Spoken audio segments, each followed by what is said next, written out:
J'aimais ta parole, Seigneur.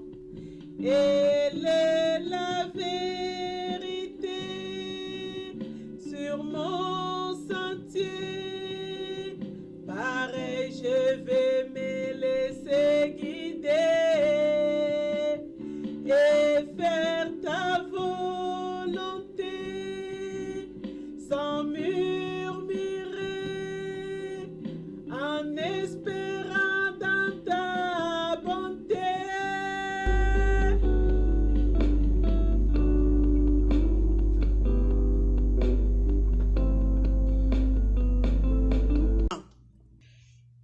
Dimanche 16 janvier. Un pays dont l'Éternel ton Dieu a soin, sur lesquels l'Éternel ton Dieu a continuellement les yeux. Deutéronome 11, verset 12. Je ferai de Jérusalem une pierre pesante pour tous les peuples. Tous ceux qui s'en chargeront se maîtriseront certainement. Zacharie 12, verset 3.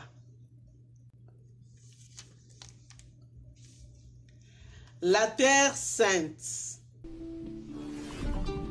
La terre sainte, comme on l'appelle, plus intéressante moralement et historiquement qu'aucun autre pays de la terre, et d'une fort petite étendue. Ce n'est pas qu'une bande de territoire plus petite que la Suisse, d'environ 340 km de long, moins de 100 km de large en moyenne. Au nord s'étendait la Galilée, au centre la Samarie et au sud la Judée. Si petite qu'elle soit, elle a été le théâtre des plus importants événements de l'histoire du monde.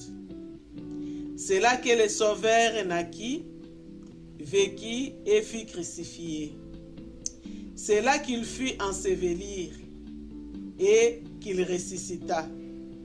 C'est là aussi que ses apôtres et ses premiers martyrs vécurent, rendirent témoignage et souffrirent. Là fut prêché les premiers discours évangéliques et fit fonder la première église.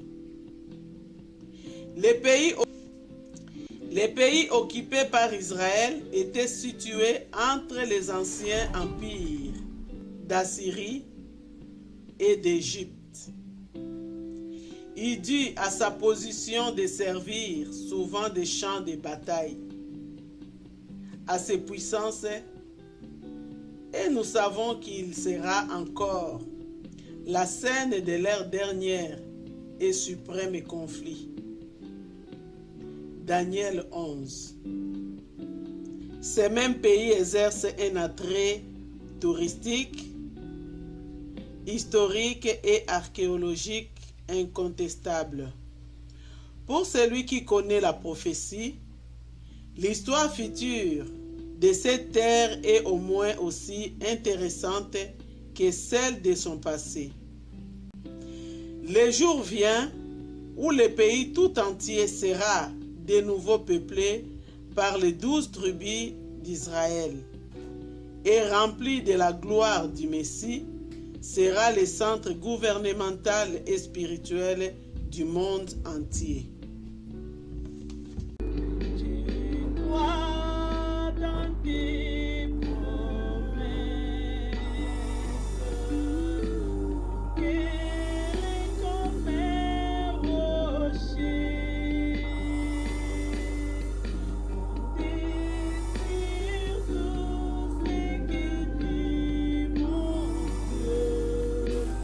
J'aimais ta parole, Seigneur.